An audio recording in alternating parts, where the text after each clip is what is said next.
Right? And it's very simple.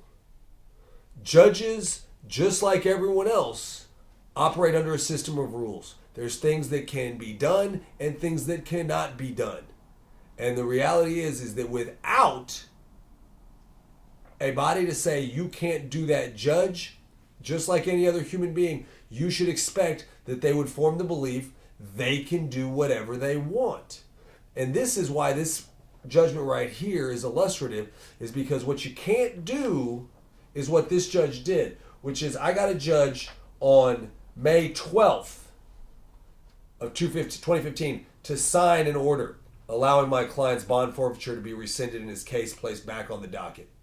I was in trial and I had failed to appear and I forgot to get an email sent, and I guess we just didn't notice it. And so by the time we figured out that we missed his court date, a warrant had gone out and we needed to get that fixed. The judge whose court it was out of came back after this document was filed for record,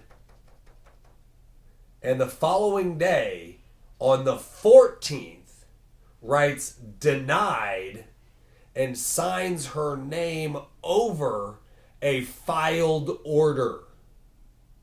Everyone will agree you cannot do that. In fact, it could be argued that this is tampering with a governmental record. But everyone agrees a judge, that judge over there gave this guy 5 years in prison. I think he should get 10. I change it. You can't do that. It's not the way it works.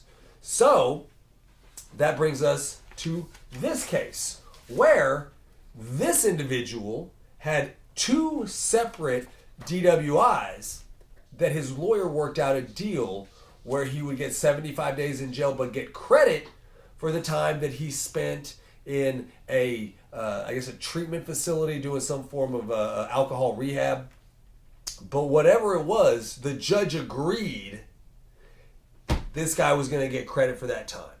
Well, after Judge Hohengarten learns that this other judge had agreed over the holidays to accept the plea bargain and to give credit for that time, she decided, no, you're not, and ordered the lawyer to file a motion for new trial, and this guy went back to jail.